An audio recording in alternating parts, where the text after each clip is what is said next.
ঘট্ট শূন্য আবিষ্কার করেনি, শূন্য ওইভাবে কেউ আবিষ্কার করেনি। এই যে সাইবার সিকিউরিটির ক্ষেত্রে এই যে পিন নাম্বার বা কিছু এইসব জিনিসপত্রগুলো হয়, সেক্ষেত্রে এই পুরো প্রসেসটাই কিন্তু ম্যাথামেটিক্সের একটা খুব ইম্পর্টেন্ট বিষয়। এবং তার যে যে প্রিন্সিপালে এই জিনিসটা তৈরি হয় সেটা পুরোপুরি একটা ম্যাথামেটিক্যাল রিসার্চের ফল।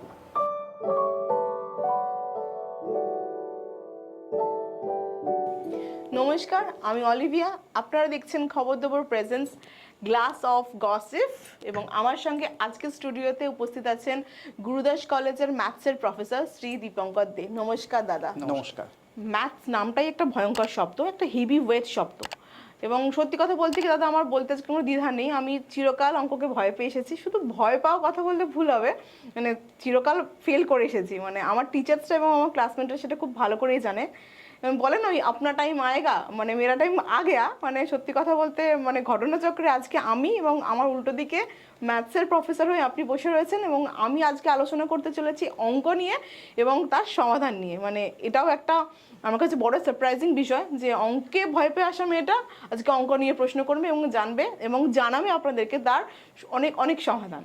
তো প্রথম প্রশ্নই আপনার কাছে আমি রাখছি যে দেখুন, প্রচুর তো সাবজেক্ট আছে ম্যাথস ছাড়া, মানে geography, history, economics, Bengali, English, তো ওয়াই ম্যাথস? আপনি কেন ম্যাথসকে চুজ করলেন? আমার প্রথম প্রশ্ন আপনার কাছে এটা। হ্যাঁ, মানে ওয়াই ম্যাথস, মানে কেন অঙ্ককে পছন্দ করা, এইটা এক কথায় বললে তো হবে না, স্বাভাবিক ব্যাপার। কারণ এটা একটা প্রসেসের মধ্যে দিয়ে গিয়ে হয়তো আমার পছন্দটা ওখানে গিয়ে দাঁড়িয়েছে, সেটাই আমাদের। হ্যাঁ, এবার মানে স্বাভাবিকভাবে বললে যে একটা খুব কমন উত্তর থাকে যে অঙ্ক ভালো লাগে তাই আর কি অঙ্ক নিয়ে পড়েছি। কিন্তু এই ভালো লাগাটা তো একদিনে তৈরি হয় না, দিনে দিনে তৈরি হয়। না, নিশ্চয়ই। একদম স্ট্রেট ফরওয়ার্ড যদি বলি, সত্যি কথা বলতে ছোটবেলায় আমার অঙ্ক ভালো লাগতো না।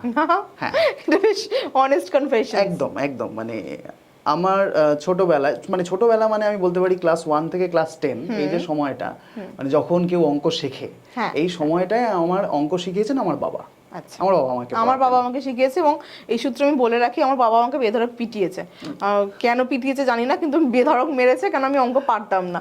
এই পেটালেই যে পারবে এইটা আমার বাবার মাথায় কে ঢুকেছে জানি না, কিন্তু প্রচুর মার খেয়েছে। আপনার ক্ষেত্রে কি সেম জিনিস ঘটেছে? না, এইখানে আমি বলতে যাচ্ছিলাম যে ওই আপনি যেটা বললেন যে পেটালেই যে ভালো হবে তার কোনো মানে নেই। আমার বাবা হয়তো এনিহাউ সেইটা বিশ্বাস করতেন, সেই জন্য আমার বাবা একদিনের জন্য আমাকে কোনোদিন মারেনি, একদিনের জন্য। সে আমি অঙ্ক পারি নাই পারি, এবং বেশিরভাগ ক্ষেত্রে সত্যি পারতাম না সেই সময়। এবং আমার এখনো মনে আছে আপ টু প্রায় ক্লাস 6 অবধি, যখন হয়তো অঙ্কে হোমওয়ার্ক দিয়েছে, আমি বাড়ি এসে বলেছি, বাবা জিজ্ঞেস করলেন কি করে দিয়েছে অঙ্কে, আমি বললাম এই হোমওয়ার্ক দিয়েছে। বাবা বলে ঠিক আছে নিয়ে বস করে, এবার বাবার কাছে বই প্রায় বলা যায় অঙ্কে, বাবা সেগুলো দেখে অলমোস্ট ডিকটেট করতেন যে এইভাবে করতে হবে, আমি জাস্ট খাতায় লিখতাম আর কি, নিয়ে চলে গেলাম। এবার সেইটার মধ্যে দিয়ে যে আমি অঙ্কের বিশাল কিছু বুঝতাম তা নয়, মোটামুটি একটা আইডিয়া হতো যে আচ্ছা ঠিক আছে এইভাবে হয়। বাবা কি অঙ্কের টিচার ছিলেন? হ্যাঁ, টিচার নয়, বাবা সেই সময় অঙ্কের মানে অঙ্ক পড়াতেন, মানে অ্যাজ প্রাইভেট টিউশন বাবা অঙ্ক পড়াতেন। আচ্ছা, সেই সময় কি আপনারা কেসি নাগের অঙ্ক বই পড়েছেন? ওই বইটা চিরকাল ছিল। তো যেহেতু স্কুলে মোটামুটি যেটা মধ্যশিক্ষা পর্ষদের যে বই, সেটাই তো পপুলার ছিল। হ্যাঁ, আর ওটা বলা যায় অন্য আরেকটা বই যেটা পরবর্তীতে করা। কিন্তু মানে আমি যে সময়টার কথা আপাতত বলছি, সেই সময় কেসি নাগ ছোঁয়ার সাহস আমার ছিল না। ফলে খুব শক্ত শক্ত অঙ্ক। হ্যাঁ, মানে শক্ত মানে কি, একটু আইডিয়া হলে তারপরে তো সেটা করা যেতে পারে। এবার তো যখন সেই সময়টায় ছিল, তখন মোটামুটি পাটিগণিত একটা বিষয় আমাদের ছিল, যেটা প্রায় ক্লাস 6 অবধি ওইটাই ছিল আমাদেরকে। হ্যাঁ, ওই জায়গাটা আমার একটু হলেও মানে খুব একটা ভাল লাগতো না, মানে মোটামুটি ওই করবার মতন করছি এরকম একটা ব্যাপার ছিল। তারপরে যখন ক্লাস 7-এ গেলাম, এখন তো বীজগণিত অনেক আগে স্টুডেন্টদের শেখানো হয়, তখন ক্লাস 7 থেকে ছিল। একদমই 7 থেকে। ফলে ক্লাস 7-এ যখন বীজগণিতটা এলো, তখন অঙ্কটাকে যেন একটু অন্যরকম মনে হলো, ভালোবাসতে শুরু করলো, ভালো লাগতে শুরু করলো। ওই যে একটা ব্যাপার যে একটা এবিসিডি নিয়ে অঙ্ক করছি, এক্স ওয়াই জেড নিয়ে কাজ করছি, অথচ একটা উত্তর পেয়ে যাচ্ছি। এবং সেখানে যখন কথার অঙ্কগুলো করতাম বীজগণিতে, দেখতাম যে এটা অনেকটাই যেন পাটিগণিতের মতোই হচ্ছে, কিন্তু করতে যেন কোথাও একটা সুবিধা হচ্ছে, এটা আমার মনে হতো। এটা আমার বক্তব্য বলছি। তারপরে জ্যামিতি, সেখানে সম্পাদ্য উপপাদ্য এইসব জিনিসপত্রগুলো এলো। তারপরে তো পরিমিতি, ত্রিকোণমিতি, এইসব জিনিসগুলো হলো। জ্যামিতিতে গিয়ে বা পরিমিতিতে গিয়ে যেটা একটা জিনিস ভালো লাগতে শুরু করলো, সেটা হচ্ছে যে অঙ্কগুলো এতদিন খাতায় কলমে করে যাচ্ছিলাম, সেই অঙ্কের একটা ছবি দেখতে শুরু করলাম। হ্যাঁ, একদমই তাই। হ্যাঁ, যে একটা জিনিস আমি প্রমাণ করছি তার কোনো ডায়াগ্রাম নেই, মানে পাটিগণিতে যেমন বলতো ওই একটি ছেলে এত কিলোমিটার হেঁটে, এত কিলোমিটার বাসে, এত কিলোমিটার ট্রেনে, আমি কি দেখবো একটা ছেলে দৌড়চ্ছে, মানে এর বেশি কিছু হয় না।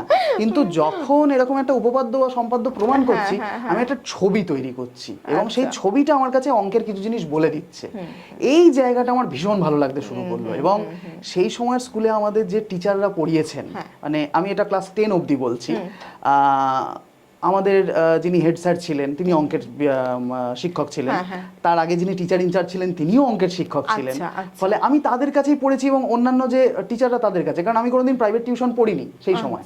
ফলে আমার যেটুকু অঙ্কের শিক্ষা বলা যায় সেটা স্কুল থেকে, পুরোটাই। হ্যাঁ, এবং বাবা। এবার এই সময় থেকে আমার অঙ্কটা ভালো লাগতে শুরু করে এবং তারপর যখন মাধ্যমিকের পর এইচএসে আমি যাই, এইচএসে সায়েন্স নিয়ে পড়া এবং সেখানে আমার সাবজেক্ট ছিল ফিজিক্স, কেমিস্ট্রি, ম্যাথামেটিক্স, বায়োলজি, এই চারটা। তো এইচএস যখন হয়ে গেল, মোটামুটি একটা রেজাল্ট হলো, এবার সাবজেক্ট চুজ করার টাইম, এবার ওই প্রশ্নটাই হয়তো পার্টিকুলার এসে যাচ্ছে যে অঙ্কটা চুজ করলাম। তো এই সময়ের মধ্যে অঙ্কটা আমার এতটাই ভালো লাগে, বিভিন্ন বিষয়গুলো, কম্বিনেশনগুলো তাদের, এবং একটা যে এক একভাবে অ্যাপ্রোচ করা যায়, এই পুরো টোটাল আইডিয়াটা সবটা মিলিয়ে আমার ওই জিনিসটাকে এত ভালো লাগলো যে ফিজিক্স, কেমিস্ট্রি, ফিজিক্সে হয়তো অনেক অ্যাপ্লিকেশন দেখা যায়, কেমিস্ট্রিতে হয়তো অনেক রকমের রিঅ্যাকশন, বায়োলজি একটা অন্য অ্যাসপেক্ট আছে, সেগুলোর থেকে আমার কেন জানি না যে জিনিসটা চোখে দেখা যায় না, অঙ্ক, সেটাকেই বেশি ভালো লাগতে শুরু করলো। এবং আমি এইচএস এর পরে ঠিক করলাম অঙ্ক নিয়ে পড়বো। স্বভাবতই হেড স্যার খুব খুশি হয়েছিলেন, কারণ তিনি যেহেতু অঙ্ক করিয়েছেন সেই সময়। অন্য টিচারদের হয়তো আমি একটু হতাশ করেছিলাম এই বিষয়ে। হতাশ করেছিলাম এই কারণে, কারণ এইচএস এর রেজাল্টে আমি অঙ্কে সবচেয়ে কম নাম্বার পেয়েছিলাম বাকি সাবজেক্টগুলোর মধ্যে থেকে। ফলে সবাই ভেবেছিল আমি অঙ্ক ছাড়া অন্য কিছু নিয়ে পড়বো, কিন্তু আমি যে কটা কলেজে অ্যাপ্লাই করেছিলাম অঙ্ক নিয়ে, এবং অন্য কোনো সাবজেক্ট নিয়ে আমি করিও নি। মানে পড়লে অঙ্ক নিয়ে পড়বো, নাহলে পড়বো না। আপনি আপনার পছন্দের সাবজেক্ট নিয়ে পছন্দের কলেজে কি চান্স পেয়েছিলেন? পছন্দের কলেজ বলতে আমি যে কটা চয়েস করেছিলাম, আমি টোটাল 6টা কলেজে অ্যাপ্লাই করেছিলাম, তার মধ্যে একটা পেয়ে গেছিলাম, দুটোই পেয়েছিলাম, একটা দূরে ছিল বলে যায়নি, যেটা আমার কাছে ছিল সেটাই গেছিলাম। তো ফলে অঙ্ক নিয়ে সেই কারণে মানে আমার একটা অদ্ভুতভাবে ওই কম্বিনেশনগুলো এত ভালো লাগতে শুরু করলো যে মনে হলো যে এই সাবজেক্টটাকে নিয়েই আমার এগোনো উচিত। এবং মানে সেটা বাবাও খানিকটা খুশি হয়েছিলেন, কারণ যে এককালে অতটা পছন্দ করতো না সে ওই সাবজেক্টটা নিয়ে এগোবে, সেটা বাবা খুশি হয়েছিলেন। এগিয়েছেন বলে মানে এগিয়েছেন শুধু না, এগিয়ে আজকে আপনি প্রফেসর হিসেবে প্রতিষ্ঠিত হয়েছেন অঙ্ককে নিয়ে। হ্যাঁ, সেটা একটা অন্য কথা না, এবং এটাই সত্যি কথা। এবং আজকে আমাদের পডকাস্টিং এ অঙ্কের সাবজেক্ট নিয়ে আপনি উপস্থিত আছেন এবং আমরা অঙ্ক নিয়ে আলোচনা করছি। এবং সেকেন্ড কোশ্চেনে যাওয়ার আগে অবশ্যই আমরা একটু চুমুক দেবো, কারণ অঙ্ক আমার একটা ভারী বিষয়, গলা শুকিয়ে আসে আমার প্রচন্ড। দাদা প্লিজ আপনি একটু নিন, যেহেতু ক্লাস অফ গসিপ, তো আমরা একটু জুস খেতেই পারি। ওকে, এবার আমার সত্যি খুব জানতে ইচ্ছা করছে যে বাস্তব জীবনে অঙ্কে কি কি অ্যাপ্লিকেশন হতে পারে। এটা একটা গুড কোশ্চেন, ভালো এবং অদ্ভুত প্রশ্ন, দুটো একসাথে।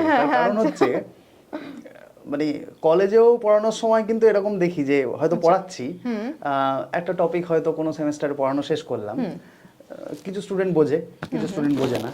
এবার যে হয়তো বুঝলো না সে খানিকক্ষণ পরে কাঁচুমাচু হয়ে জিজ্ঞেস করলো, স্যার এটা কোথায় কাজে লাগে, এটা প্রশ্ন হয়। এবার মানে শুরুতেই বলতে হয় না, এখন হয়তো বুঝবে না, কিছুদিন পরে বুঝবে, এই হচ্ছে মানে মাস্টারের ভাষায় আপনি এটাই বলেন। হ্যাঁ, এখন ব্যাপারটা হচ্ছে যে অ্যাপ্লিকেশন তো নিশ্চয়ই আছে, অ্যাপ্লিকেশন না থাকলে তো একটা সাবজেক্ট কখনো এইভাবে ফ্লারিশ করতে পারে না এবং বিভিন্ন জায়গায় কাজে লাগতে পারে না।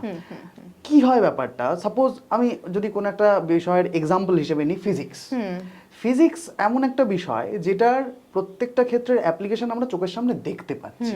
সাপোজ একটা সে হয়তো একটা ট্রেন চলছে বা আমাদের রেগুলার কোনো একটা কাজকর্ম আমরা করছি, এভরিথিং সেটা একটা ফিজিক্সের একটা জিনিসপত্র বলা যায়। কিন্তু এই যে ফিজিক্সের একটা জিনিস কোন একটা প্রিন্সিপালে কাজ করছে, সেই যে প্রিন্সিপালটা আলটিমেটলি কিসের উপর দাঁড়িয়ে আছে সেটা যদি দেখা যায়, সেটা হয়তো দেখা যাবে কোনো একটা ইকুয়েশনের উপর বেস করে কাজ করছে বা কোনো একটা ম্যাথমেটিক্যাল মডেলের উপর কাজ করছে। যেমন ধরুন আমার বুদ্ধিতে কুলাচ্ছে কি, যদি প্লেন চালাতে যাই আমাদের ম্যাথমেটিক্স নিয়ে পড়াশোনা করতে হয়, এটাও তো একটা অ্যাপ্লিকেশন আমাদের একদম জীবনে। 100 বার। সাপোজ যিনি ইঞ্জিনিয়ারিং পড়ছেন, হ্যাঁ, হ্যাঁ। তো যিনি ইঞ্জিনিয়ারিং পড়ছেন তাকেও তো কিছু ম্যাথমেটিক্স পড়তে জানতে হচ্ছে, তার মানেটা কি? তার মানে যে কোনো অ্যাপ্লিকেশন ওরিয়েন্টেড টপিক আমি যদি বলি সেখানেও কিন্তু ম্যাথমেটিক্সের অ্যাপ্লিকেশন রয়েছে। মানে ম্যাথমেটিক্স হচ্ছে ভিত গোড়া। হ্যাঁ, এবার কেউ বলতে পারে যে এটা তো তাহলে শুধু সায়েন্সের ক্ষেত্রেই ট্রু, অন্য কিছুর ক্ষেত্রে ট্রু হবে একদম না। একদম হ্যাঁ, নিশ্চয়ই। কিন্তু আমি যদি বলি সাপোজ ইতিহাস, হিস্ট্রির ক্ষেত্রে সাপোজ আমরা মানে আমরা পড়ি যে সবচেয়ে পুরনো সভ্যতা হয়তো হরপ্পা মহেঞ্জোদারো, প্রত্নতাত্ত্বিক যুগ, হ্যাঁ, মেহেরগড়, এই সমস্ত অমুক তমুক আমরা জানি।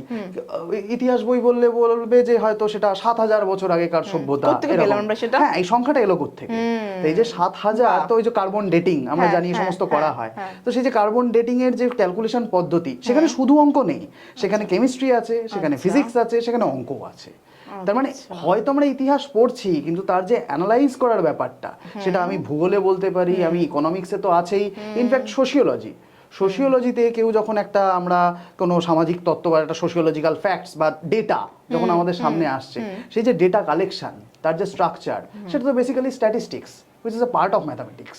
ফলে এই জিনিসগুলো এগুলো প্রত্যেকটা ক্ষেত্রে কিন্তু অ্যাপ্লিকেবল এবং অ্যাপ্লিকেশন হচ্ছে। এবার এগুলো শুনে মনে হতে পারে এগুলো সব সাবজেক্ট ওরিয়েন্টেড আমি বলছি, যেগুলো সাবজেক্ট থেকে সাবজেক্টের অ্যাপ্লিকেশন বলছি। তো আমাদের ডেইলি লাইফ অ্যাপ্লিকেশন এলো থেকে, ডেইলি লাইফ অ্যাপ্লিকেশন বলতে এখন সবাই সবচেয়ে ভালো যেটা জানে ইউটিউব, ফেসবুক, ইনস্টা, এগুলো সবাই জানে।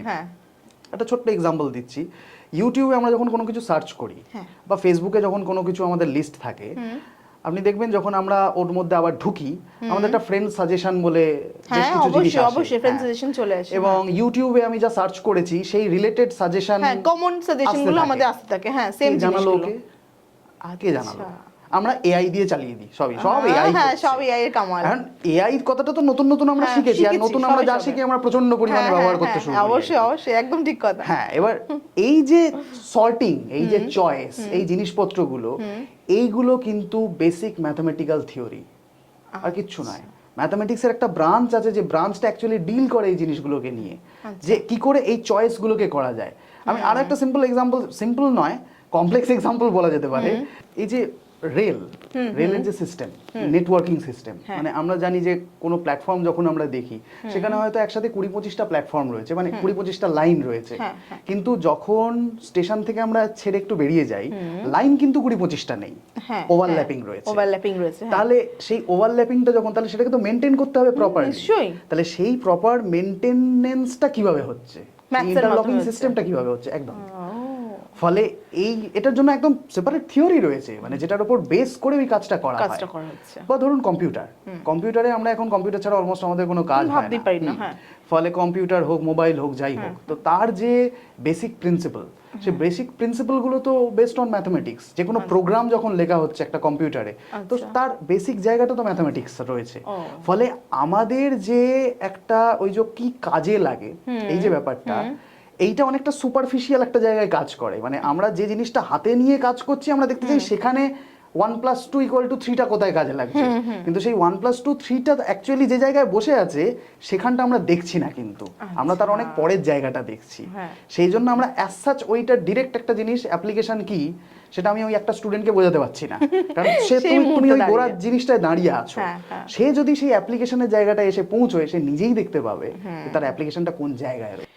এই প্রশ্ন উত্তরের কনক্লুশন এসে যেটা আমি বুঝলাম সেটা হচ্ছে অঙ্ক শুধু ভয়ের বিষয় না, ভাবারও বিষয়। মানে অঙ্ক কিন্তু ভাবার বিষয় আছে এবং অনেক কিছু আমাদের বাস্তবিক জীবনে গুরুত্বপূর্ণ। এই যে আপনি যেমন বললেন ট্রেন, আমি বললাম প্লেন, এক্ষেত্রের সঙ্গে আর একটা আসে সেটা হচ্ছে মোবাইল অ্যাপস। সেক্ষেত্রে কি মোবাইল অ্যাপসের ক্ষেত্রে ম্যাথামেটিক্সের গুরুত্ব আছে? হ্যাঁ, এই যে অ্যাপসের যে ব্যাপারটা, অবশ্যই ম্যাথামেটিক্স তো এখানে রয়েছে। মানে এখানে হ্যাঁ, একটা জিনিস আমার বলা উচিত, হয়তো অনলি ম্যাথামেটিক্স নয়, তার সঙ্গে আরো অনেক কিছু জিনিস জড়িয়ে রয়েছে। দেখতে হবে কি স্পেসিফিক কাজে সেই অ্যাপটা লাগছে। অন্য একটা উদাহরণ আমি দিচ্ছি তার আগে।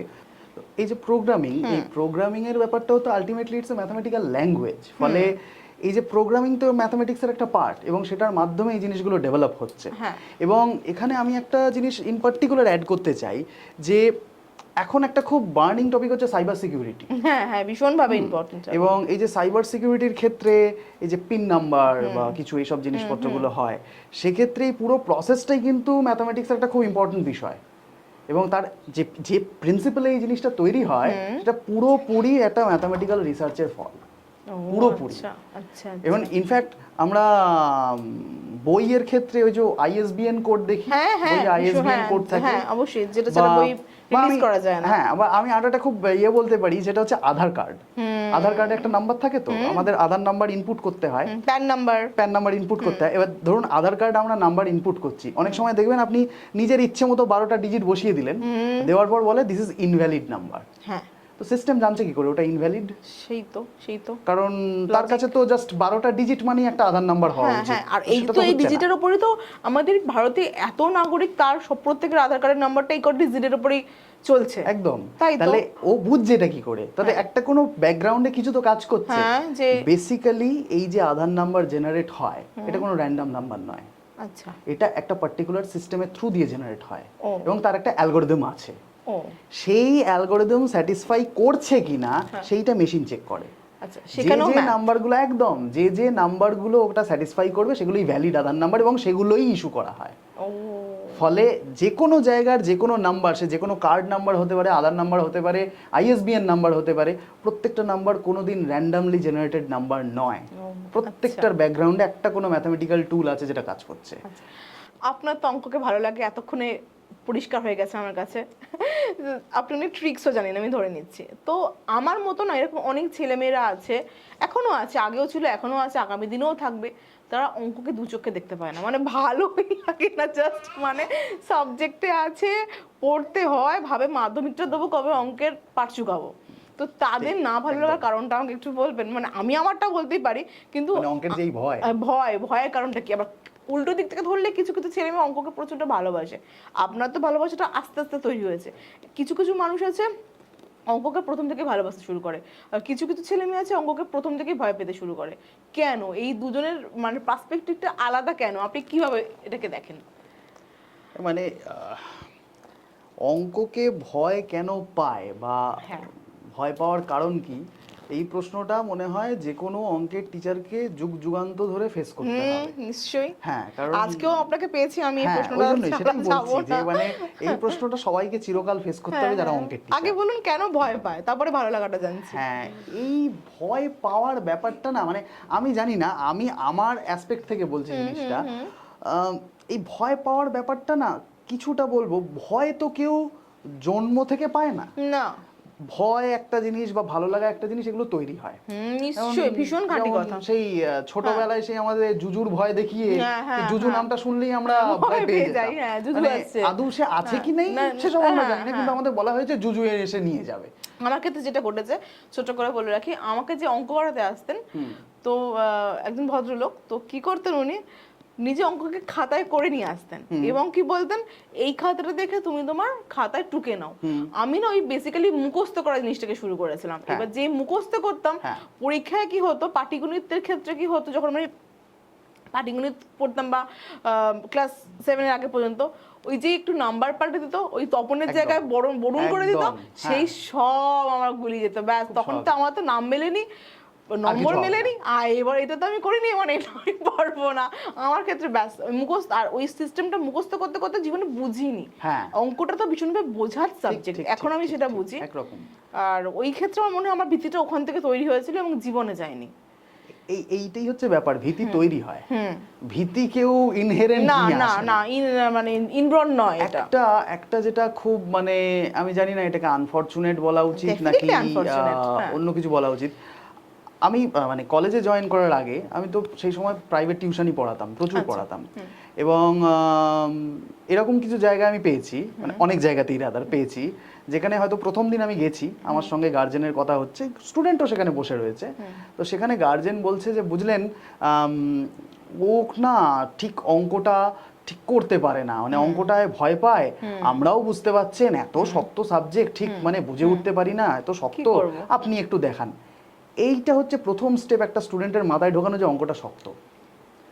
যদি কোনো গার্জেন সে স্টুডেন্টের সামনে এইটা এক্সপ্রেস করে যে তোমাকে যে সাবজেক্টটা এখন শেখানো হবে সেটা শক্ত, তাহলে সেটা যত সোজাই হোক আপনার মাথায় এটা মাথায় গেঁথে থাকবে। কারণ তার মাথায় কিন্তু প্রজেক্ট করছে যে আমার গার্জেনও এটা পারেনি বা পারতো না। একদমই তাই। ফলে সে যদি এইটাকে ধ্রুব সত্য মনে করে তাহলে সে 1000বার চেষ্টা করলেও একটা অঙ্ক যখন তার আটকাবে একটা, তার মনে হবে না আমি না আর পারবো না। যে মুহূর্তে তার এটা মনে হবে সে সত্যি তার পরের অঙ্কটাও পারবে না, তাকে চেনা অঙ্ক দিলেও পারবে না। হ্যাঁ, একটা খুব সত্যি কথা, মানে আমরা যেটাকে মানে ভয় পেতে শুরু করে দিচ্ছি এটার প্রতি আমাদের ভালোবাসা জন্মায় না। এবং ওইটা করতে করতে কি হয়, যখন আমি একটা জিনিস করতে গিয়ে দেখলাম আমার হচ্ছে না, আমার ব্যাক অফ দ্য মাইন্ড কাজ করছে আমার বোধহয় অঙ্কটা হবে না, এই জিনিসটা যখন চলে তখন আস্তে আস্তে তাহলে অঙ্ক থেকে আমরা ডিট্যাচ হচ্ছি, যে ঠিক আছে থাক এটা পরে করব, এটা পরে করব, আরো তো সাবজেক্ট আছে। করতে করতে যেটা হয় যখন আমরা দেখি যে আমাদের হয়তো ক্লাস অনেকটা এগিয়ে গেছে, তখন আমরা ওই ক্যাচিং আপ, আমরা আর সেই জায়গাটায় পৌঁছতে পারি না। যখন সেই জায়গাটায় পৌঁছতে পারবো না তখন কি হবে, পরীক্ষায় রিফ্লেক্টেড হবে আমি নাম্বারটা কম পাচ্ছি, ওইটা আরেকটা মেন্টাল ব্লকেজ, যে পরীক্ষায় নাম্বার আমি কম পাচ্ছি অতএব অঙ্কে না নাম্বার বেশি ওঠে না। এবং বাড়িতেও সে সেই এই একই কথা শুনবে গার্জেনের কাছে, যে এই তুই ভালো করে অঙ্ক করতে পারছিস না, তোর দ্বারা অঙ্ক হবে না। এই যে কথাগুলো, এই কথাগুলো কিন্তু যতটুকু সে করতে পারতো হয়তো সেই জায়গাটায় তাকে পৌঁছতে দেয় না। এইটা খুব সত্যি কথা যে প্রত্যেক স্টুডেন্ট কোনোদিন অঙ্কে, ওই যে আমরা একটা খুব কমন ফ্রেজ ইউজ করি 100-100 পাবে, প্রত্যেক স্টুডেন্ট কোনোদিন ওই 100-100 পাওয়ার ক্যাপাবিলিটি তার থাকে না, বা সেই ক্যাপাসিটি নিয়ে আসেও না। প্রত্যেকের ক্যাপাসিটি ক্যাপাবিলিটি আলাদা। আমাদের প্রবলেম হচ্ছে আমাদের সিস্টেম তো হচ্ছে grade wise, not level wise. আমরা ক্লাস 4 বা ক্লাস 5-এ যারা পড়ছে তারা সবাই একই জিনিস পড়ছে, মানে সেই আরকে লক্ষ্মণের সে একটা বিখ্যাত কার্টুন আছে না, যে সবাইকে গাছে উঠতে বলা হচ্ছে, সেখানে মাছও রয়েছে, হাতিও রয়েছে, বাঁদরও রয়েছে, সেখানে বাঁদর নাচছে কিন্তু হাতি ভাবছে আমি কি করে উঠবো। তো ব্যাপারটা খানিকটা ওই রকমই বলা যায়, যে সেই জন্য আমাদের কি হয়, কিছু স্টুডেন্ট হয়তো পেছিয়েই যায়, কিছু স্টুডেন্ট যারা ভালো লাগে, যাদের অঙ্ক, যে কথাটা বলা হচ্ছে, যাদের হয়তো ইনবিল্ট একটা আইডিয়া রয়েছে, একটা ইনটিউটিভ আননোন জিনিসপত্র নিয়ে কাজ করবে, এই জিনিসপত্র একটা আইডিয়া হয়তো রয়েছে তাদের হয়তো অঙ্কটা ভালো লাগছে, তারা এগিয়ে যাচ্ছে। কিন্তু ওই একটা ক্লাস অফ পোর্শন রয়েছে যাদের ওই ভীতিটা যাচ্ছে না, যারা অঙ্কটাকে বুঝতে পারছে না। আর তার কারণ কি, অনেকগুলো ফ্যাক্টর কাজ করছে। আপনি একটা যেটা বললেন, টিচারের অ্যাপ্রোচ, এটা একটা বড় জায়গা, গার্জেনের অ্যাপ্রোচ, সেটাও একটা বড় জায়গা, এবং তারপর সে পুরোপুরি প্র্যাকটিসটা থেকে সরে আসছে, এইটা আরেকটা জায়গা। এই জায়গাগুলো যখন মিলে যাচ্ছে, এবার আপনি ভাবুন যখন সে ছোটবেলার থেকে এই প্র্যাকটিসটা থেকে বড় হচ্ছে, যত ক্লাস বাড়ছে অঙ্কের ডিভিশন কিন্তু বাড়ছে, পাটিগণিত, বীজগণিত, এইটাই বাড়ছে, আরো বলা যেতে পারে একটু, সেটা হচ্ছে। সেইটা যখন হচ্ছে সে ভাবছে যে আমি তো এটাই পারিনি, তাহলে এটা কি করে পারবো। একদমই তাই। ফলে এই জিনিসগুলো যখন কাজ হচ্ছে না, তখন স্টুডেন্ট এইবার খেই হারিয়ে ফেলে। এবার সে যখন খেই হারিয়ে ফেলে তখন সে সেটার দিকে আর ফিরেও তাকাবে না, এটা হতে পারে না কখনো। ফলে সেই যে ভীতিটা তৈরি হবে সেটা কোনোদিনই যাবে না। ফলে এই যে একটা অঙ্কের প্রতি ভীতি তৈরি হওয়া, এটা ওই আস্তে আস্তেই ওইভাবে তৈরি হয় যেভাবে ভালোবাসাটা তৈরি হয়। একদমই তাই। ফলে যদি কোনো একটা স্টুডেন্টকে সেইভাবে তাকে অ্যাপ্রোচ করা যায়, যে এটা অবশ্যই তার গার্জেন এবং তাকে যে পড়াচ্ছে, প্রাইমারি দায়িত্ব তো তাদের, তারপর সেই স্টুডেন্টটা নিজের কাজটা করবে। কারণ গার্জেন আর টিচার তারা তার সর্বস্ব দিয়ে গেল, কিন্তু তারপর স্টুডেন্ট তার কোনো এফোর্ট দিল না, তাতেও তো কিছু হবে না। ফলে এই যে প্রত্যেকটা ফ্যাক্টর, এটা কোনো ওয়ান ওয়ে ট্রাফিক নয়, প্রত্যেকটা ফ্যাক্টর একসাথে কাজ করছে। তো এই ফ্যাক্টরগুলো যখন একসাথে কাজ করবে এবং সবাই মিলে যদি কাজটা করে, তখন দেখা যাবে যে স্টুডেন্টটা হয়তো সাকসেসফুল হবে, এবং যে স্টুডেন্টটা হয়তো 100 পাবে না, সে হয়তো 50 পেতে পারে ম্যাক্সিমাম। তার হয়তো সেইটুকুই আইডিয়া বা সেইটুকুই তার ক্যাপাসিটি, সে হয়তো সেটাকে 10-এ 60 বা 65-এ নিয়ে যেতে পারবে। এটাই তো সাকসেস, এবং সেটাকে অ্যাকনলেজ করতে হবে। সে 60 বা 65 পাচ্ছে বলে তাকে সে আমরা দুর্মুষ করে দিলাম, আর যে 90 পেয়েছে তাকে নিয়ে মাথায় নাচলাম, এটার কোনো মানে নেই। আচ্ছা, আরেকটা এই ক্ষেত্রে একটা খুব প্রাসঙ্গিক প্রশ্ন উঠে আসলো আমার মাথায়, যে হয় না, বলি না আমরা একটুর জন্য অঙ্কটাকে পারলাম না, একটুর জন্য এটা কাটা হয়ে গেল। আচ্ছা, অঙ্ক তো একটুর জন্যই কাটা হয়, অঙ্ক পারলে সে পুরোটা পারে, না একটুর জন্যই কাটা হয়। আচ্ছা, আপনার মনে হয় যে এখন যে অবজেক্টিভ টাইপের কোয়েশ্চেন্স গুলো অঙ্কের ক্ষেত্রে এসছে, সেটা স্টুডেন্টদের নাম্বার পাওয়াতে কতটা হেল্প করছে? অবজেক্টিভ কোশ্চেনের ক্ষেত্রে নাম্বার পেতে তো হেল্প হয়, এটা ঘটনা, কিন্তু অবজেক্টিভ কোয়েশ্চেনের ক্ষেত্রে এটাও ঠিক, এমন কিছু কিছু প্রবলেম থাকে যেগুলো করার জন্য তার ডিপ নলেজটা দরকার। আচ্ছা, এই যে যেটা আপনি বলছিলেন যে মুখস্থ করে চালিয়ে দিলাম, একটা বড় অঙ্ক যদি এরকম হয় যে কেউ মুখস্থ করে চলে এলো এবং কোশ্চেন প্যাটার্ন যদি এরকম থাকে যে রিপিটিং একটা প্যাটার্ন থাকছে, তাহলে সে সেইগুলোকে মুখস্থ করে এসে চালিয়ে দিতে পারে। কিন্তু যদি কোনো একটা অবজেক্টিভ এমন থাকে যেটা একটা আইডিয়া দিয়ে করতে হবে বা একটা একদমই তাই। কনসেপ্ট লাগবে, Concept তো সে উইদাউট কনসেপ্ট সেটা সলভ করতে পারবে না, কারণ হতে পারে অবজেক্টিভ, তাকে তো অঙ্কটা কষতে হবে, না কষতে জানলে তো সে সেই আনসার দিতে পারবে না। আচ্ছা, ফলে ইন এনি কেস হয়তো আনসার করতে বা নাম্বার পেতে হয়তো সুবিধে হতে পারে, আনসার করতে সুবিধা হচ্ছে এটা বলা হয়তো ঠিক না, নাম্বার পেতে সুবিধা হবে সেটা বলা হয়তো বেটার, কিন্তু স্টিল আলটিমেটলি তাকে সেই আইডিয়াটা থাকতে হবে। ফলে হ্যাঁ, অবশ্যই কোশ্চেনটাকে সেই ধরনের হতে হবে, মানে আমি অবজেক্টিভও করলাম আবার এমন কোশ্চেন করলাম যার জন্য কোনো কনসেপ্টের কোনো দরকার নেই, জাস্ট দেখে আমি আনসার করে দিচ্ছি, এরকম হলে তো হবে না, তাহলে তো শুধু একটা নাম্বার পাওয়ানোর দিকে অ্যাপ্রোচ হয়ে যাবে ব্যাপারটা, শেখার জিনিসটা হবে না 100 বার। ফলে সে যেটা শিখছে যদি সেইটা টেস্ট করতে হয় সেটাই টেস্ট করা উচিত। সে কি বাড়ি থেকে মুখস্থ করে এলো এসে লিখলো, সেটা আলটিমেটলি আদৌ তো কোনো টেস্টই নয়। এবং আনফরচুনেটলি আমাদের সিস্টেমের মধ্যে অনেকটা সেই জিনিসটা হয়, কিন্তু কিছুটা হলেও চেঞ্জ হচ্ছে এবং ইমপ্রুভমেন্ট অবভিয়াসলি, মানে একটা জিনিস ট্রায়াল হতে হতেই তো আস্তে আস্তে চেঞ্জ হতে থাকে। ফলে আশা করা যায় যে স্টুডেন্টরা যেগুলো শিখছে, যেগুলো বুঝছে, অঙ্কটা মুখস্থ জিনিস না, অঙ্কটা ডেফিনেটলি বোঝার জিনিস, মানে মুখস্থ করে সেটা একটা সার্টেন এক্সটেন্ট অবধি যাওয়া যেতে পারে হয়তো, তারপর আর এগোনো সম্ভব। হ্যাঁ, কারণ পরবর্তী জীবনে যখন সে বিভিন্ন জায়গায় যাবে, সে যদি একটা অঙ্কের একটা বিশাল কিছু নিয়েও এগোয়, সে যদি মুখস্থ করেই পুরোটা চালিয়ে যায়, সে অ্যাকচুয়াল জায়গায় গিয়ে অ্যাপ্লিকেশনটা করবে কি করে, সেটাই বোঝেনি, তার আন্ডারস্ট্যান্ডিংটা নেই, মানে এটা হচ্ছে অ্যাপ্লিকেশনটা হচ্ছে সবথেকে বড় কথা। হ্যাঁ অবশ্যই, কারণ সে যেদিকেই যাক আলটিমেটলি তো তাকে সেটা কাজে লাগাতে হবে যেটা শিখছে। আচ্ছা, আমাদের যখন গ্লাস অফ গসিপ তখন একটু গ্লাসে একটু আপনি নিতেই পারেন, কারণ অঙ্ক বলে কথা হলেও অসুবিধে নেই, ক্লাসে বকতে বকতে অভ্যেস হয়ে গেছে। হ্যাঁ, সেটা তো একদমই তাই, টিচার্সরা এইভাবে অভ্যস্ত থাকেনি।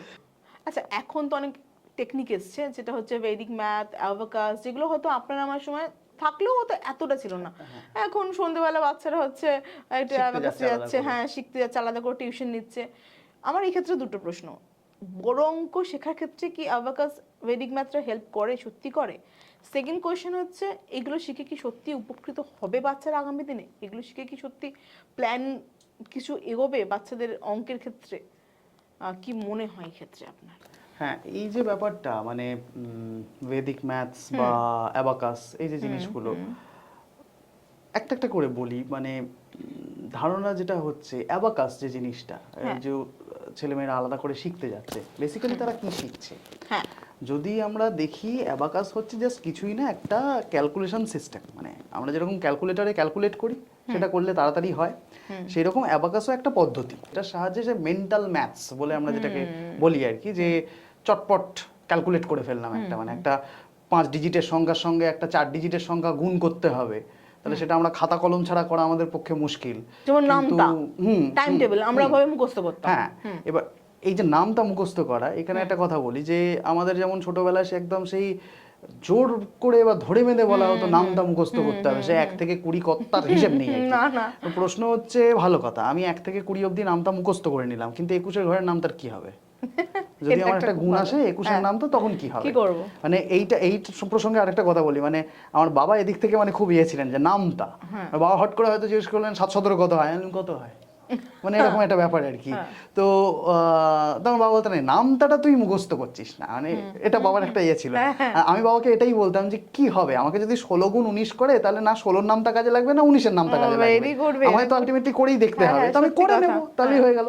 বাবা বলতো তুই মনে রাখলে সময়টা বাঁচবে, দ্যাট ইজ দ্য পয়েন্ট। এই যে অ্যাবাকাস বা কিছু এই জিনিসপত্র, এগুলো যদি আমরা করি, আমাদের কি হয়, সময়টা খানিকটা বাঁচে। ঠিক কথা। মেন্টাল ম্যাথ ক্যালকুলেশনটা আমরা অনেক তাড়াতাড়ি করতে পারি। করতে পারার সুবিধাটা কোথায়? সুবিধাটা হচ্ছে অবভিয়াসলি শুধু অ্যাবাকাস না, ভেদিক ম্যাথস বলেও যে জিনিসটা রয়েছে, ওটা প্রসঙ্গে আমি একটু পরে আসছি আলাদা করে। তো যাই হোক, ভেদিক ম্যাথসও যদি আমরা দেখি, সেখানেও ভেদিক ম্যাথস বলতে আমরা যা বুঝি, কোট আনকোট বলছি, বলতে আমরা যা বুঝি, সেগুলো হচ্ছে যে ওই কিছু তাড়াতাড়ি যোগ বিয়োগ গুণ ভাগ বর্গমূল এই সমস্ত করবার একটা চটপট পদ্ধতি, যেগুলো করে ফেলা যায়। এবং সেগুলো করলে অবশ্যই যে প্রথমবার একটা বর্গমূল করছে, মানে স্কোয়ার রুট করছে বা একটা ভাগ করছে, তার কাছে যদি একটা ওরকম বড় বড় সংখ্যার কাজ করতে হয়, তাকে যদি একটা শর্টকাট শেখানো হয় বা যেটা দিয়ে সে তাড়াতাড়ি করতে পারে, তার সুবিধা হবে, সে অনেক তাড়াতাড়ি কাজটা করতে পারবে। এবং অবভিয়াসলি একটা বড় রকম কাজ করতে যা সময় লাগবে তার থেকে অনেক কম সময় লাগবে, ফলে সে খানিকটা ইন্টারেস্টেড হতে পারে এই বিষয়টা যে এইভাবেও তো ক্যালকুলেট করা যায়। ফলে যারা শিখছে এটা, তারা যে মানে সেটা না শিখলেও চলবে আমি সেটা বলছি না, শিখছে ভালো কথা, শিখুক, এটা তার একটা এক্সট্রা এবিলিটি আমি বলতে পারি। এবং সেই এবিলিটিটাই কি হচ্ছে, সে মেন্টালি অঙ্ক করতে পারছে। এবং এই যে মেন্টাল চিন্তা ভাবনা করাটা, মানে ও মেন্টালি ক্যালকুলেশনে এতটা কাজ করে ফেলছে, অর্থাৎ তার গোটা ক্লাসের মধ্যে দেখছে যে বাকিরা যে টাইম নিচ্ছে হয়তো ও তার থেকে একটু কম টাইম নিচ্ছে, এটাতে আলটিমেটলি কাজটা কি হবে, সে এনকারেজড হবে অঙ্কটা করতে। ফলে এই যে প্রসেসটা সে যে শিখছে, আলটিমেটলি এটা কিন্তু তাকে এনকারেজ করছে। আমি এইভাবে জিনিসটা দেখতে পারি। যে অবকাশ শিখছে তাকেও শিখতে হবে, যে না শিখছে তাকেও শিখতে হবে। অবকাশ শেখার একটাই প্লাস পয়েন্ট হচ্ছে সে মেন্টালি প্রিপেয়ার করতে পারবে, কেউ পারবে না, এই হচ্ছে ব্যাপার। ফলে ওটা না শিখলে যে জীবন বৃথা ব্যাপারটা এরকম নয়। তো সেই জন্য মানে যারা শিখছে তারা ওই কাজগুলো অনেক তাড়াতাড়ি করতে পারবে। এবার ভেদিক ম্যাথামেটিক্স যে ব্যাপারটা, সেটা সম্পর্কে বলি যে ভেদিক ম্যাথামেটিক্সের প্রচুর বই অ্যাভেলেবেল আছে, আমরা যে যদি দেখি, এবং সেই বইয়ের মধ্যেই যোগ বিয়োগ গুণ ভাগগুলো দেওয়া থাকে। এবং আমার বক্তব্য একটাই যে ভেদিক ম্যাথামেটিক্স মানে কি ওইগুলোই, নাকি তার থেকে আলাদা কিছু আছে, নাকি প্রপার ভেদিক ম্যাথামেটিক্স বলতে কি বোঝায়, মানে বেদে যে অঙ্ক আছে সেই ব্যাপারটা কি, কেসটা কি? ব্যাপারটা হচ্ছে ওরকম নয়। মানে আমার এই বিষয়ে জ্ঞান অতটা নেই, যেটুকু আমি জানি বা যেটুকু আমি শিখেছি। কেন জ্ঞানটা নেই সেটারও একটা কারণ আছে। আমাদের কিন্তু যে অঙ্কের সিলেবাস, আমরা যে এতদিন ধরে অঙ্ক পড়ে আসছি, না স্কুলে না কলেজে হিস্ট্রি অফ ম্যাথামেটিক্স পড়ার কোনো স্কোপ নেই। একদম রিসেন্ট আমি বলতে পারি, একদম রিসেন্ট একটা স্কোপ হয়েছে, যে স্কোপে সেটার তবু একটা অপরচুনিটি আছে, কিন্তু সেটাও ইজ ভেরি লিমিটেড। যেমন এখন যে নতুন সিলেবাস শুরু হয়েছে, সেখানে একটা কোর্স আছে, যে কোর্সটাকে বলা হয় ইন্টারডিসিপ্লিনারি কোর্স। মানে সাপোজ কেউ ম্যাথামেটিক্স নিয়ে মেজর ভর্তি হয়েছে কলেজে, কিন্তু এটা স্কুলের কথা আমি বলছি না, আমি সেটা জিজ্ঞেস করতে যে কোন স্ট্যান্ডার্ড থেকে কলেজে। আচ্ছা, তো ধরুন আন্ডার গ্রাজুয়েট লেভেলে কোনো একটা স্টুডেন্ট ম্যাথামেটিক্স মেজর নিয়ে ভর্তি হয়েছে, এবং তার পাস সাবজেক্ট হিসেবে রয়েছে, এখন যদিও পাস বলে না, আরো বিভিন্ন টার্ম হয়ে গেছে, তো যাই হোক, তো তার ওরকম দুটো মাইনর সাবজেক্ট হয়তো রয়েছে, সে ফিজিক্স অ্যান্ড কেমিস্ট্রি। তাহলে এই যে ম্যাথামেটিক্স, ফিজিক্স, কেমিস্ট্রি, ওকে এই তিনটে সাবজেক্ট ছাড়া অন্য আরেকটা কোনো একটা সাবজেক্ট পড়তে হবে, সেটা একটা সেমেস্টারে ওকে পড়তে হবে। এবং সেখানে একটা সাবজেক্ট মোস্ট প্রবাবলি সংস্কৃতে, ক্যালকাটা ইউনিভার্সিটির যে সিলেবাস, সংস্কৃতে একটা টপিক ঢুকেছে which is history of mathematics. ফলে আমি যেমন আমার কলেজে বলছি, আমার কলেজে কিন্তু আমরা স্টুডেন্টদেরকে বলেছিলাম যে তোমরা একটা সেমেস্টারে ওই কোর্সটা নেবে, ফলে তোমরা কিছুটা জানবে হিস্ট্রি অফ ম্যাথামেটিক্স, যদি সেইভাবে কোর্সটা আদৌ থাকে, সেইভাবে যদি হয় জিনিসটা। ফলে অ্যাটলিস্ট একটা স্কোপ হয়েছে, এটুকু আমি বলতে পারি। আগে এই স্কোপটা ছিল না। কিন্তু ব্যাপারটা হচ্ছে যে একটা স্টুডেন্ট যে অঙ্ক নিয়ে পড়ছে বা অঙ্ক নিয়ে জানছে, সে সেই সাবজেক্টের ব্যাকগ্রাউন্ড জানবে না, মানে এটা মানে আমার কাছে একটু অন্যরকম মনে হয়। তার কারণ অনেকে বলে হিস্ট্রি অফ ম্যাথামেটিক্স কেন পড়বো, ওটা তো হিস্ট্রির লোকের কাজ। আর হিস্ট্রির লোক বলবে আমি অঙ্ক নিয়ে কেন কাজ করব, ওটা আমার কাজ না। তাহলে হিস্ট্রি অফ ম্যাথামেটিক্স নিয়ে কাজটা করবে কে? উত্তরটা হচ্ছে যে পড়লাম তা নয়, বা আগামী দিনে পড়ালাম তা না, কিছু তো গবেষণার বিষয় এখান থেকে থাকে এই জায়গাটাতেই। ফলে হিস্ট্রি অফ ম্যাথামেটিক্স বা এই ধরনের সায়েন্সের হিস্ট্রি যদি আমরা ইন জেনারেল বলি, সেটাকে যদি রিভাইভ করতে হয়, সেইটা করতে গেলে যেমন হিস্ট্রির লোককে আসতে হবে, সংস্কৃতের লোককে আসতে হবে, লিটারেচারের লোককে আসতে হবে, ইটসেলফ সায়েন্সের ওই টপিকের লোককে আসতে হবে। ফলে একটা কম্বাইন্ড এফোর্ট, এটা কারোর একার কম্য নয় যে তুমি অঙ্কের লোকের ঘাড়ে চাপিয়ে দিলে বা এটা সায়েন্সের লোকের ঘাড়ে চাপিয়ে দিলে। এবার ব্যাপারটা হচ্ছে যে ভেদিক ম্যাথামেটিক্স, কেন এই প্রসঙ্গটা তুললাম, এই ভেদিক ম্যাথামেটিক্স, এই যে বেদের যে ডিফারেন্ট ডিভিশনগুলো আছে আমরা জানি, তার একটা পার্টে কিছু পার্টিকুলার ধরনের অঙ্ক আছে। আচ্ছা, সেই অঙ্কগুলো আমাদের আজকের দিনে যেরকম অঙ্ক দেখছি ব্যাপারটা হয় সেরকম নয়। তার কারণ সেখানে কিন্তু অ্যাকচুয়ালি জিনিসপত্রগুলো যেগুলো থাকে সেগুলো তো বেশিরভাগই শ্লোক টাইপের থাকে। আমি কয়েকটা এক্সাম্পল দিচ্ছি, শ্লোকের নয়, শ্লোক আমার মনে থাকে না, ফলে আমি সেটা বলছি না। মানে যেমন পিঙ্গলের নাম আমরা শুনেছি, একজন প্রাচীন স্কলার আর কি। তো পিঙ্গলের ছন্দসূত্র বলে একটা জিনিস আছে, মানে এই যে আমাদের ছন্দশাস্ত্র যেটা, সেই ছন্দশাস্ত্রে যে বিভিন্ন রকম ছন্দের আমরা জানি না, যে বাংলা ব্যাকরণে আমরা পড়ি অনেক সময় ছন্দ, তো এই যে ছন্দ, এই পিঙ্গলের ছন্দশাস্ত্র বলে একটা প্রাচীন বই আছে। সেই বইয়ে যে শ্লোকগুলো লেখা আছে, যেগুলো পিঙ্গল লিখেছেন, সেখান থেকে সেগুলোকে যদি প্রপারলি পড়া হয়, তাহলে দেখা যায় যে সেখান থেকে অনেক ম্যাথামেটিক্যাল ফর্মুলা বেরিয়ে আসছে। ফলে এই যে ব্যাপারটা, সেটা হয়তো একটা এমন ফর্মে লেখা রয়েছে যেটা মনে হচ্ছে যে ওটা ছন্দের একটা জিনিস বলছে, কিন্তু এই ছন্দ, আমরা যে ছন্দ, মাত্রা, এই সমস্ত জিনিসপত্র পড়েছি, তো এই যে একমাত্রা, দ্বিমাত্রা, চার মাত্রা, তো এই একমাত্রা, দ্বিমাত্রা এগুলো কি হিসেবে হচ্ছে? একটা তো কোনো হিসেব আছে, সেই হিসেবটা যেভাবে ওখানে আসছে সেগুলো কিন্তু ওই শ্লোকের মধ্যে লেখা রয়েছে। তো এটাও তো একটা টাইপ অফ ম্যাথমেটিক্স। আচ্ছা, ইনফ্যাক্ট এরও বহু আগে, মানে সে যদি বাকশালী ম্যানুস্ক্রিপ্টের কথা বলি বা কিছু আগে, এগুলোর সঙ্গে কিন্তু বেদের কোনো সম্পর্ক নেই। আচ্ছা, যে বাকশালী ম্যানুস্ক্রিপ্ট বা যেগুলোর কথা বলছি, বা জিরো, হিস্ট্রি অফ জিরো, যদি আমরা এই জিনিসটা বলি, অনেক সময় বলা হয় যে শূন্যের আবিষ্কর্তাকে আমরা এক কথায় বলে দিই আর্যভট্ট। এটা নয়, মানে এটা একটা ভুল ধারণা। আর্যভট্ট শূন্য আবিষ্কার করেনি, শূন্য ওইভাবে কেউ আবিষ্কার করেনি। আচ্ছা, শূন্যের একটা সেপারেট হিস্ট্রি রয়েছে, এবং সেটা ভারতবর্ষের একটা পার্টিকুলার অবদান আছে, সেটা হচ্ছে শূন্য অ্যাজ আ নাম্বার। এইটাকে রিয়েলাইজ করার পেছনে ভারতবর্ষের অবদানটা আছে, শূন্যকে নাম্বার হিসেবে একটা মর্যাদা দেওয়া। কারণ এর আগেও শূন্যের প্রচুর উল্লেখ পাওয়া যায়, প্রচুর ইউজ আছে, কিন্তু সেগুলোকে শূন্যকে নাম্বার হিসেবে কোথাও স্বীকৃতি দেওয়া হয়নি। এই ক্ষেত্রে আমার সাথে একটা মজার ঘটনা, আমি আজকে মজার মনে হচ্ছে, সেদিনকে মজার ছিল না।